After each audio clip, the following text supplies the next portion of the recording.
नमस्कार दोस्तों, हमारे चैनल स्टोरी विद देव में आपका हार्दिक स्वागत है।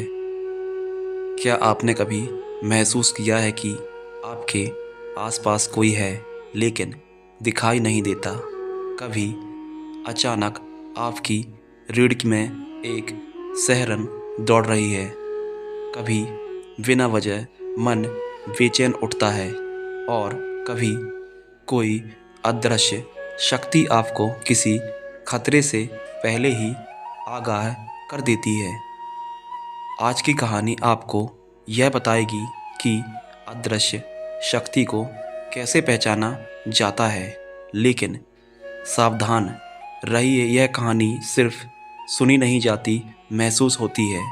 हिमालय की तलहटी में बसे एक छोटे से गांव में एक लड़का रहता था।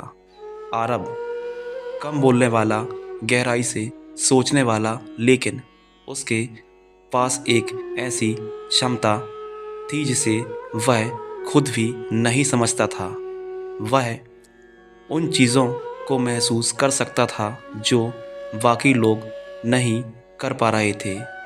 रात को चलते हुए उसे लगता जैसे कोई उसके पीछे चल रहा है।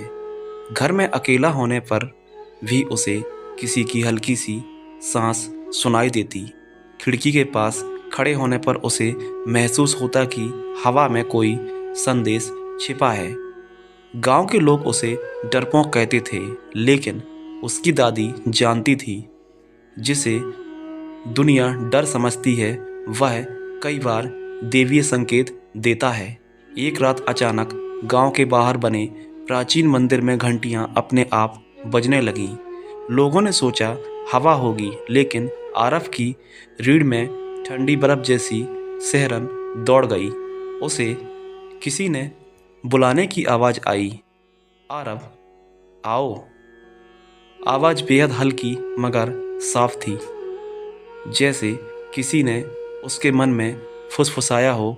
वह बिना कुछ सोचे मंदिर की ओर चल पड़ा, जैसे कोई अदृश्य शक्ति उसे खींच रही हो। तारों से जगमग रात और मंदिर के पास पहुंचते ही उसे किसी के तेज कदमों की आवाज़ सुनाई दी, लेकिन वहां कोई नहीं था। अचानक हवा रुक गई, तालाब की सतह स्थिर हो गई, पेड़ों की पत्तियां थम गईं और तभी आरब ने देखा मंदिर की घंटी अपने आप हिल रही थी।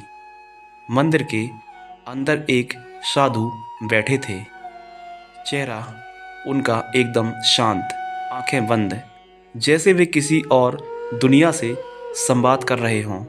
आरब ने हिम्मत करके पूछा, बाबा, मुझे कौन बुला रहा था? साधु ने आंखें खोली।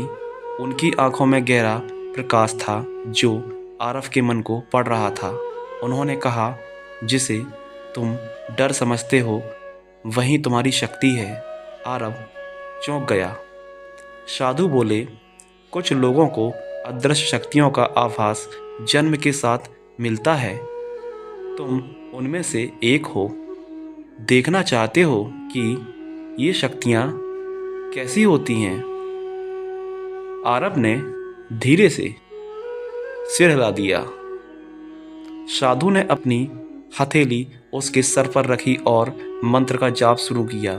मंदिर की दीवारें मानो हिलने लगीं। आंखें बंद करते ही आरब ने देखा धुंध में एक आकृति, जैसे कोई हमेशा उसके साथ थी। एक रक्षक, एक संरक्षक, लेकिन वह आकृति बोल नहीं रही थी, सिर्फ इशारे कर रही थी। अगले ही दिन गांव के बाहर की पहाड़ी पर एक बड़ा हादसा होने वाला था। बरसात से मिट्टी ढीली हो चुकी थी। आरव जैसे ही उस रास्ते के पास पहुंचा, उसे वही अदृश्य आकृति दिखाई दी। दोस्तों, वीडियो को अंत तक ज़रूर देखें, तभी दोस्तों आप कहानी का अंत और संकेत अच्छे से जान पाएंगे। घबराई हुई लाश हिलती हुई अचानक उसे लगा कि कोई उसके कान में चिल्ला रहा हो, रुक जाओ। आरव वहीं रुक गया। कुछ ही सेकंड बाद सामने की मिट्टी खिसकी और एक विशाल चट्टान नीचे गिर पड़ी। अगर वह 2 कदम आगे बढ़ जाता, शायद जीवित ना बचता। अब उसे समझ आने लगा था, अदृश्य शक्ति डराने नहीं बल्कि बचाने आई थी। आरव वापस मंदिर गया। साधु मुस्कुरा रहे थे, जैसे उन्हें सब पता था।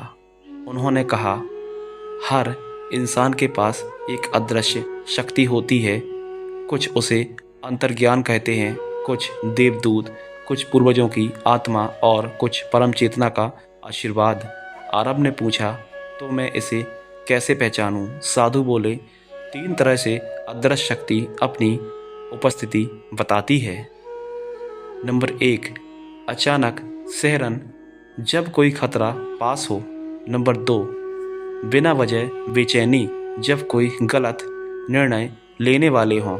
नंबर 3, अचानक मन में आवाज़, जब कोई देवीय मार्गदर्शन देना हो।